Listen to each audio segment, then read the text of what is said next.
28차 미얀마 선교는 그 어느 때보다도 어려운 상황에서 다녀왔습니다. 주변에서도 미얀마 가는 것을 거의 반대하는 분들이 참 많았습니다. 암 수술 끝난 지도 이제 10개월밖에 안 되는데 그 큰 수술하고 그 가시려고 하느냐고, 또 미얀마 사태가 지금 어떤데 그 미얀마를 가시려고 하느냐고, 여러분이 그 가기 전날까지 전화를 받았습니다. 그러나 하나님께서 주신 사명은 끝까지 가서 복음을 증거하는 것이었기에 이번에 이제 위험을 무릅쓰고 갔습니다. 양궁 공항에 도착하니까 그 넓은 공항에 비행기 한 대밖에 볼 수가 없었습니다. 입국을 하는데 전에 그 쿠데타 상황처럼 총든 군인들은 없었지만 조용한 가운데 어려움이 많은 곳이었습니다. 차에서 내려서 호텔까지 가는데 거의 1시간 거리입니다. 근데 그 택시를 타서 가는 김동우 선교사님 이제 차를 빌려주셔서 그 차를 타고 가는데 20-30분 만에 도착을 했습니다. 길거리에 사람이 하나도 보이지 않습니다. 그때 시간이 저녁 9시. 보이지 않아요. 밤에는 돌아다니지 않습니다. 택시들도 잘 보이지 않습니다. 자가용만 몇 대 보이고, 그 넓은 양곤 시내 도로에 차들이 없습니다. 사람이 없습니다. 도착을 해서 그곳에 사역을 하면서 첫날부터 이제 하나님 앞에 기도하고 사역을 했을 때 우리는 하나님께 의지할 수밖에 없었습니다. 이 프로그램이 어떻게 진행될지 전혀 상상을 할 수가 없었습니다. 왜냐하면 우리가 갈 수 있는 교회는 샬롬 교회 단 하나밖에 없다고 얘기를 듣고 갔으니까 다른 데는 갈 수가 없다고 이렇게 얘기를 듣고 갔습니다. 그런데 하나님은 놀랍게 샬롬 선교연합교회 첫 번째 방문하고 또 경일록화 선교연합교회에서 선교를 할 수 있었습니다. 그리고 여러분 보셨다시피 5교회가 센터로 다 모여가지고 함께 예배를 드렸습니다. 우리는 한 5-60명 예상을 했는데 100여 명이 왔습니다. 센터에 와가지고 같이 예배 드리면서 너무 은혜를 받았습니다.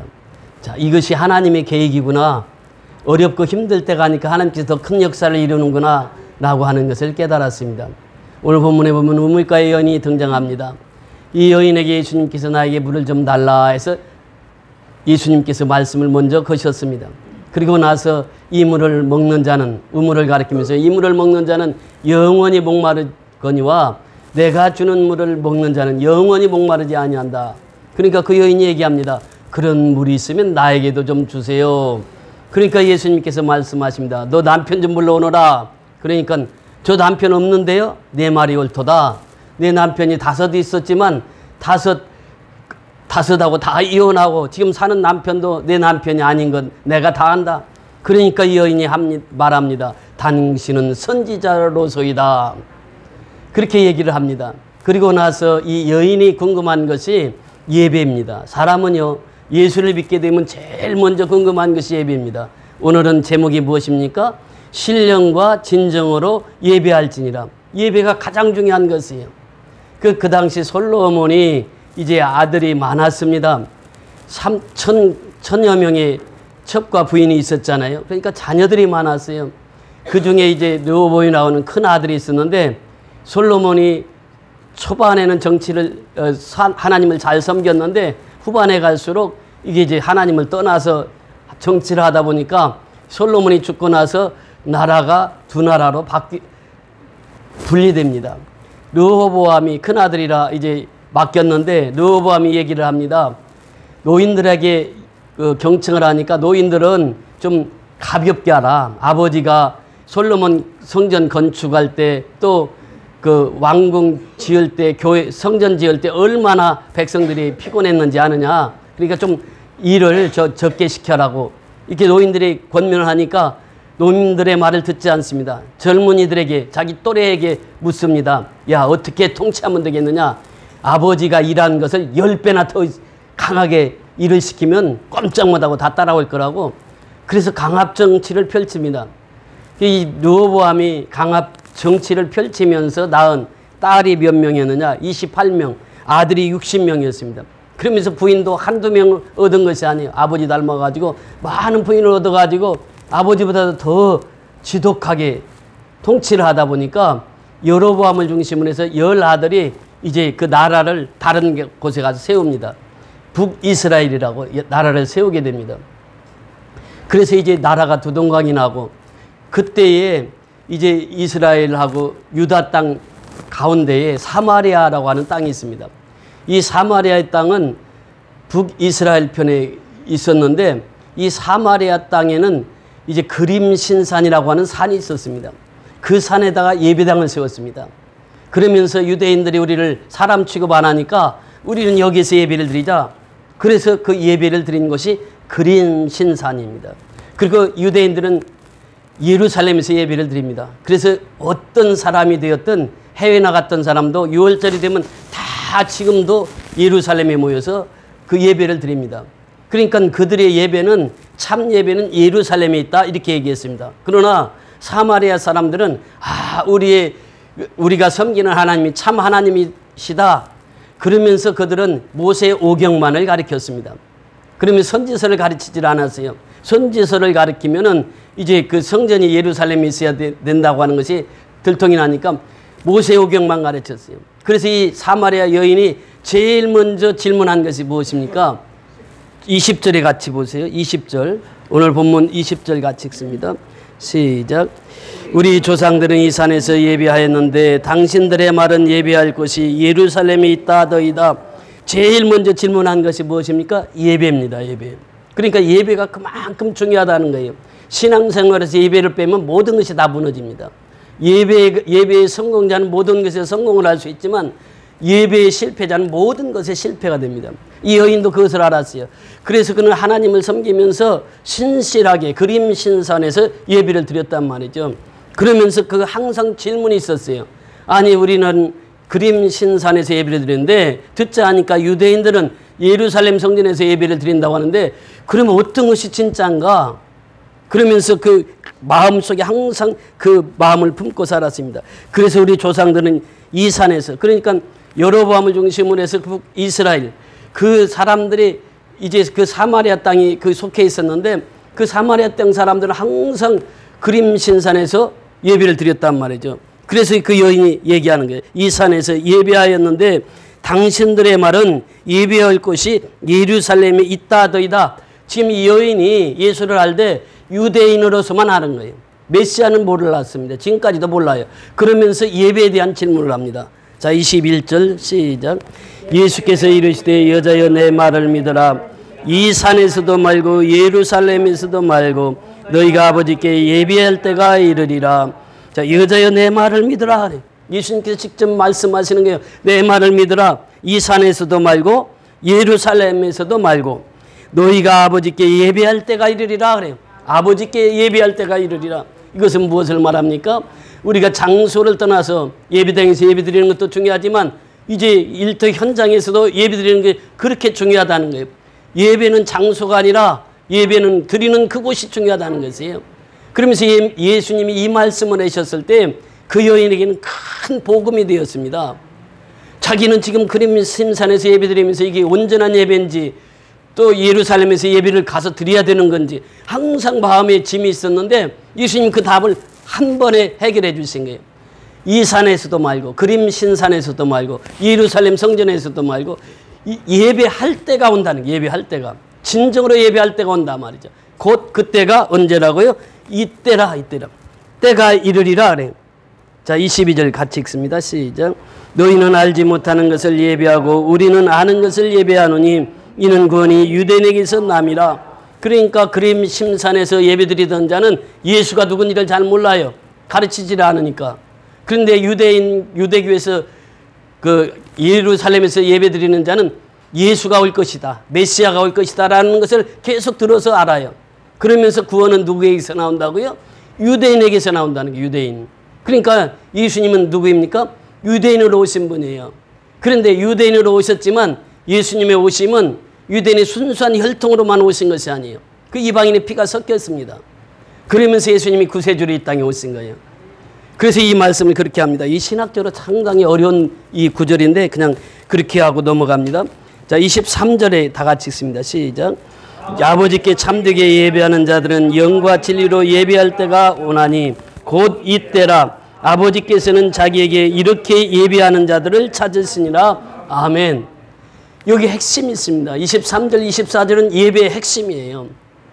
자, 여기에서 보면은 아버지께 참되게 예배하는 자들은 무엇과 무엇으로? 영과 진리로.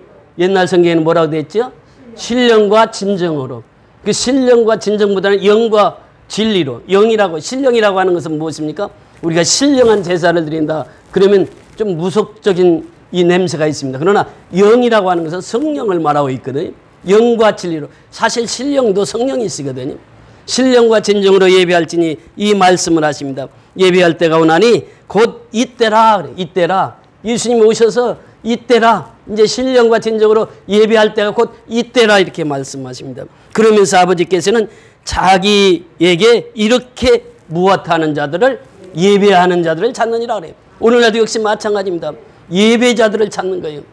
제가 미얀마 가서 설교할 때마다 항상 외치는 게 있습니다. 할렐루야 그래요. 그러면 그들은 뭐라고 합니까? 아멘. 자, 할렐루야. 아멘. 할렐루야. 아멘. 할렐루야. 아멘. 설교 때보다 제가 5번 이상을 합니다. 조는 사람 하나도 없어요. 졸라고 하면 할렐루야 하면 발작 깨. 그래서 조는 사람 하나 없이 해가지고 설교를 갈 때마다 너무 좋아요. 그냥 설교할 때마다 그렇게 좋은 거예요. 그냥 가서. 그러니까 설교도 즉석 설교해야 돼. 왜냐하면 준비하고 할 수가 없어요. 상황이 급박하게 변화되니까 그래요.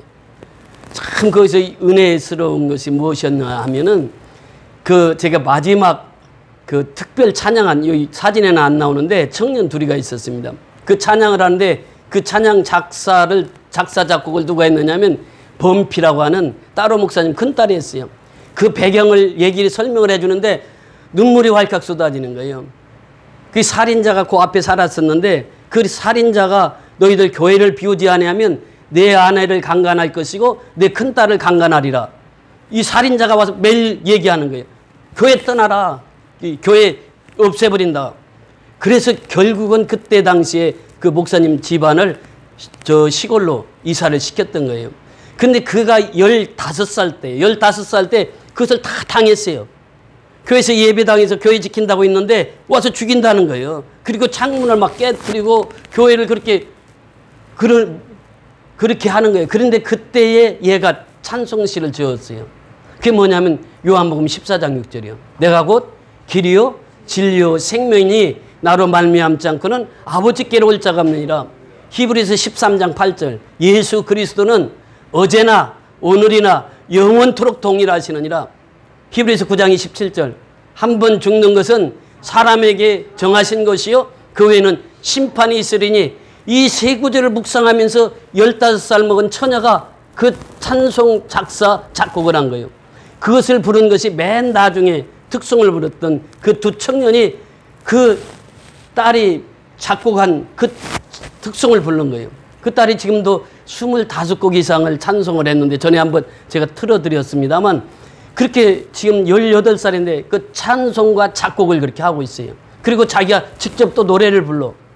그래서 제가 그 이번에 가서도 따로 목사님이 설교 통역은 제일 잘하지만 그 학생을 불러냈어요. 불러내가지고 통역을 하라고. 통역을 하는데 아버지만큼은 못하지만 아주 잘했어요. 그래서 이제 다음에 갈 때도 또 시키려고 그러는데 이제 다음에 갈 때는 그 따로 목사님 아들이 또 영어를 잘해요. 그래서 제가 그 가서 느낀 게 뭐냐면 양곤이 한국보다 훨씬 빨리 복음이 들어왔습니다. 선교사들이 곳곳에 영어로 하는 바이블 그 스터디가 있어요. 그래서 바이블 신학교를 세워가지고 미국 사람들이, 영국 사람들이 와서 그 신학교를 운영하는 거예요. 입학을 따가면 그날부터 영어로만 하는 거예요.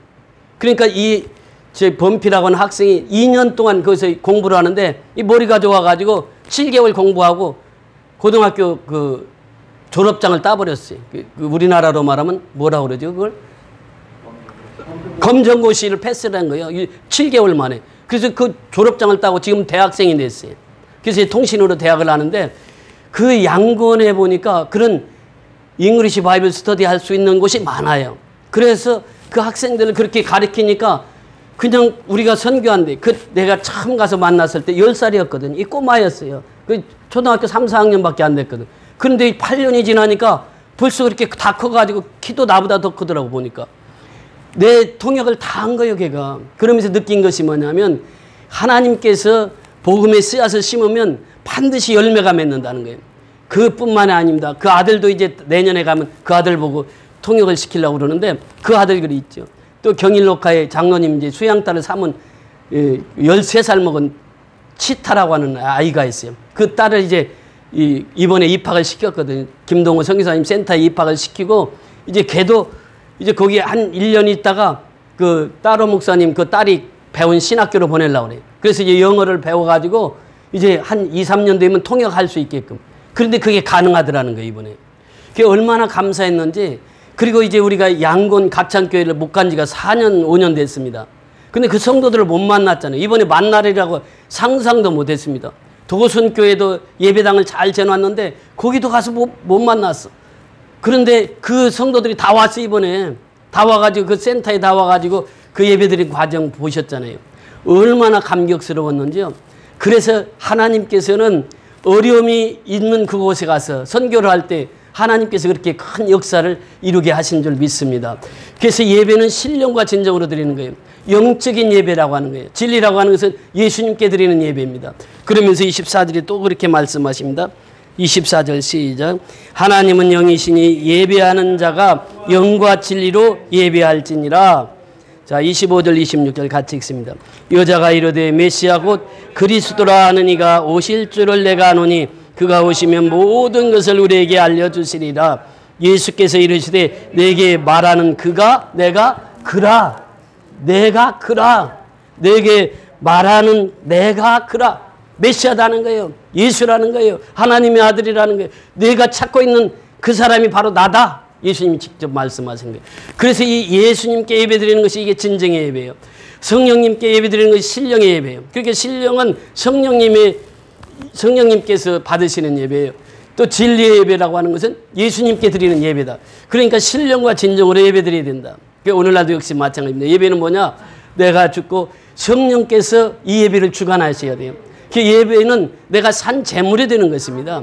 산 제물이 되지 않으면 하나님 앞에 영광스러운 예배를 드릴 수가 없어요. 예배 시간마다 산 제물이 되는 것입니다. 여러분 구약에서 어떻게 예배를 드렸는지 구약 성경을 한번 보십니다. 레위기서 1장 다 펴보세요. 레위기서 1장 1절부터 같이 보십니다. 구약 성경 레위기서 1장입니다. 구약 예배는 어떻게 드렸는지 레위기서 1장 1절부터 쭉 말씀 보십니다. 레위기서 1장 우리 다 같이 펼쳐보십니다. 창세기, 출애굽기, 레위기 그러니까 구약성경 세 번째 책이죠. 자, 1장 1절 147페이지입니다. 147페이지 1장 1절.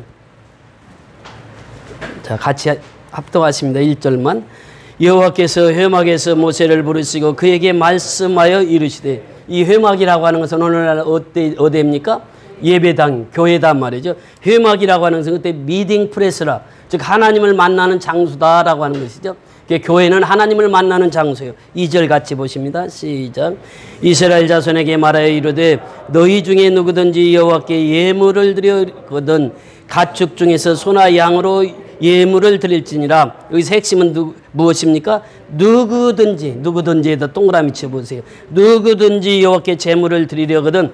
그러니까 회막에 올 때는 어떻게 해요? 누구든지 제물을 가지고 와야 돼요. 누구든지 예배 드릴 때는 헌금을 통해서 하나님 앞에 드리는 것입니다. 드려지거든 가축 중에서 소나 양으로 예물을 드릴지니라. 3절 다 같이 읽습니다. 시작.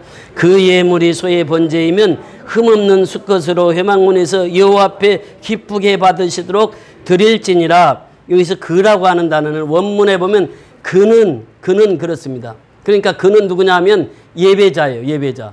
즉 제사를 드리러 오는 사람을 말하고 있어요. 그러니까 제사를 드리러 오는 사람은 예물을 소의 번제이면 소를 가지고 오는 사람도 있고 또 그 번제이면 흠없는 수컷으로 이렇게 했어요. 흠없는 수컷. 그러니까 예배를 드릴 때는 어떻게 하라고요? 흠없는 것으로 드려야 되는 거예요. 예배 핵심이 그렇습니다.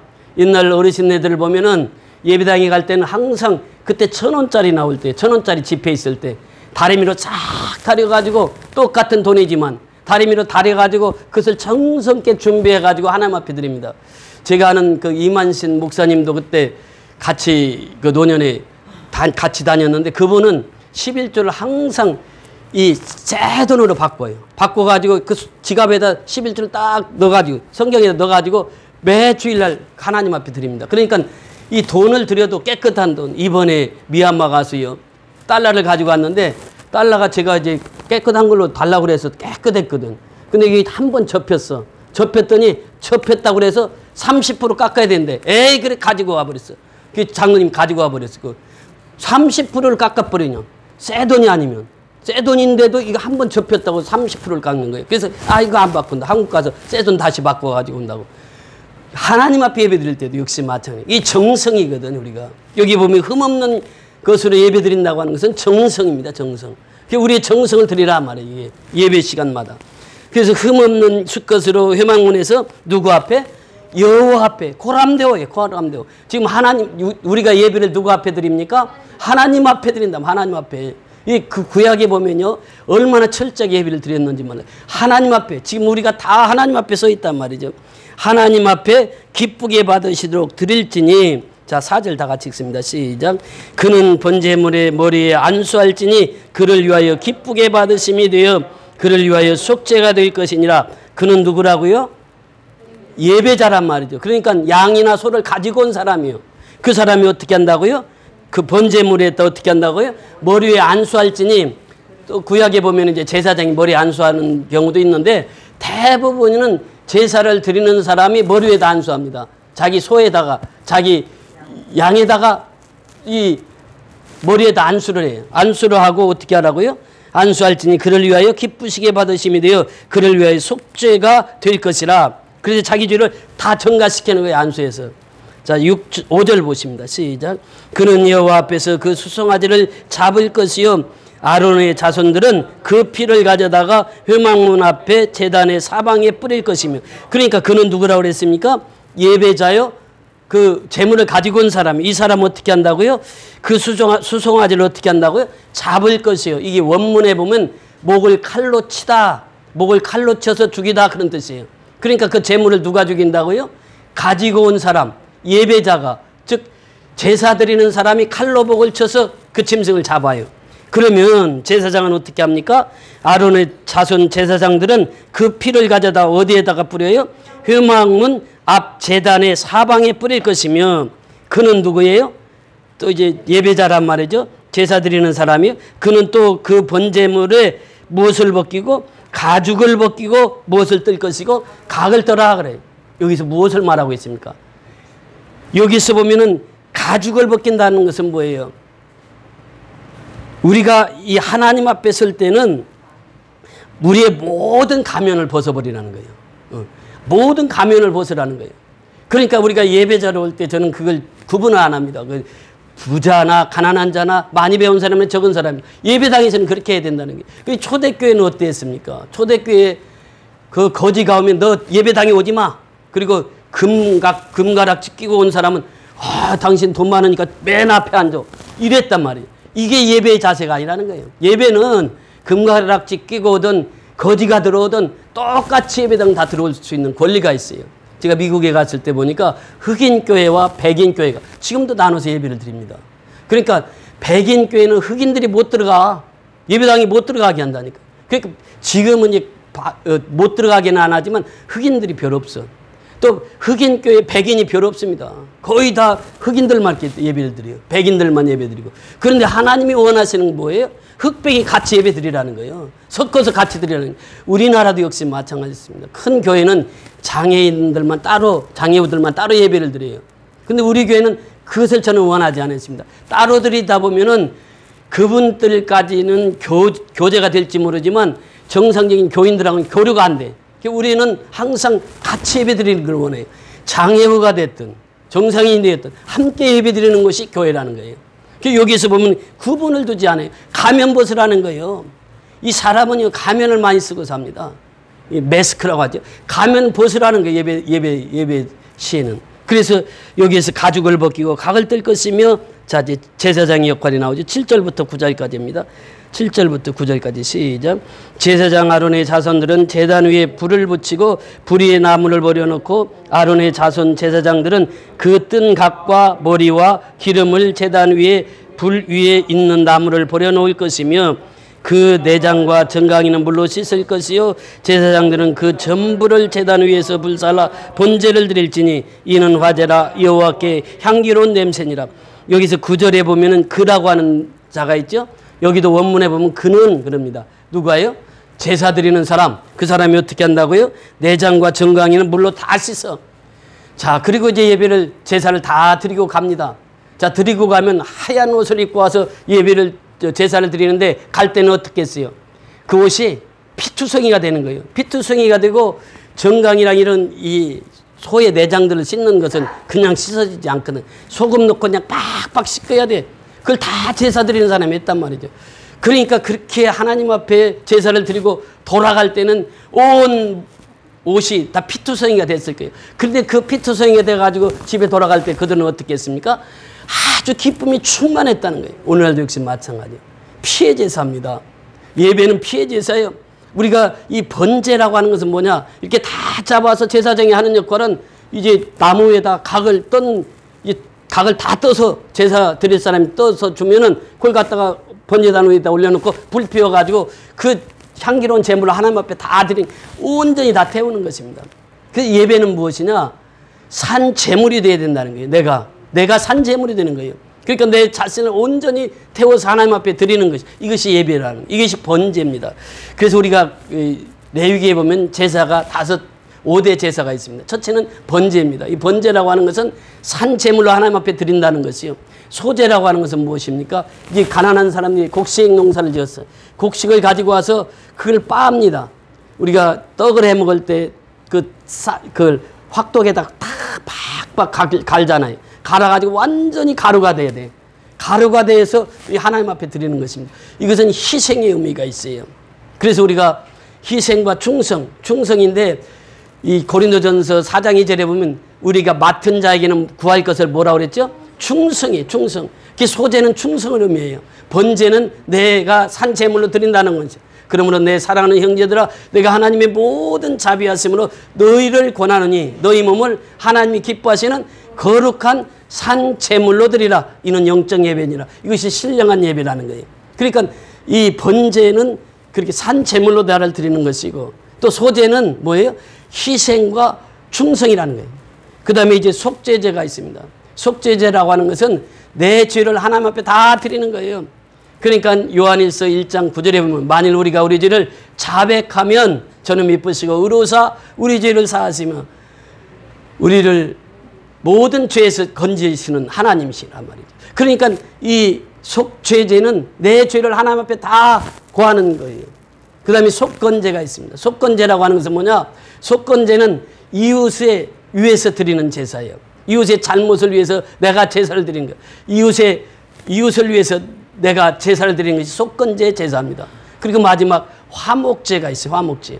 여기는 고린도후서 5장 17절 이하에 보면 그런 적 누구든지 그리스도 안에 있으면 새로운 피조물이라 이전 것은 지나갔으니 보라 새 것이 되었도다. 우리를 하나님이 화목제물로 삼아서 우리가 화목제가 되었으니 화목의 제사 이것이 이제 18절부터 21절까지 쭉 나옵니다. 이 화목제사라고 하는 것은 뭐냐? 이제 소를 가지고 오면서 화목제사를 드립니다. 그러면 어떻게 해야 되느냐 하면 이제 방식은 똑같아요. 그런데 이제 소를 잡는데 소가 보통 700kg에서 800kg 갑니다. 소를 잡아서 화목제물로 드렸어요. 드리면은 이제 그 고기는 이제 같이 나눠 먹어야 되는데 그 해 지기 전에 그제 화목제는 이틀을 시간을 줍니다. 다른 제사는 1일에 다 제물을 다 먹어야 돼요. 근데 화목제물만은 이틀의 기간을 줘요.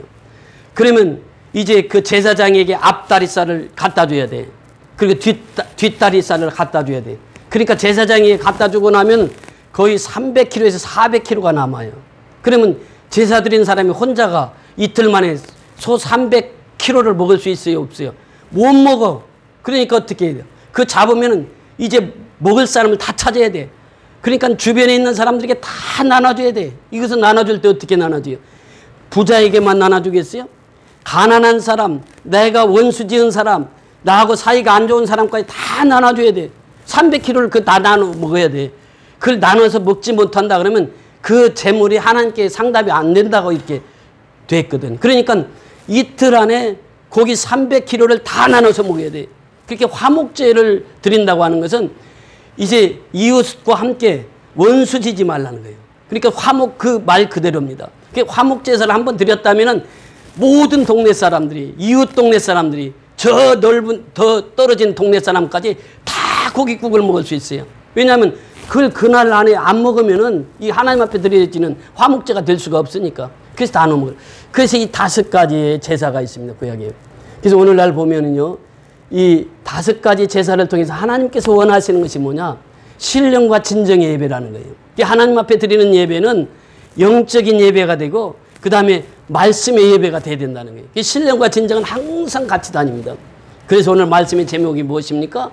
신령과 진정으로 드리는 예배란 말이죠. 그래서 우리가 이 예배를 신령과 진정으로 예배 드릴 때 하나님께서는 그 예배를 받으시고 흡양하시는 줄 믿습니다.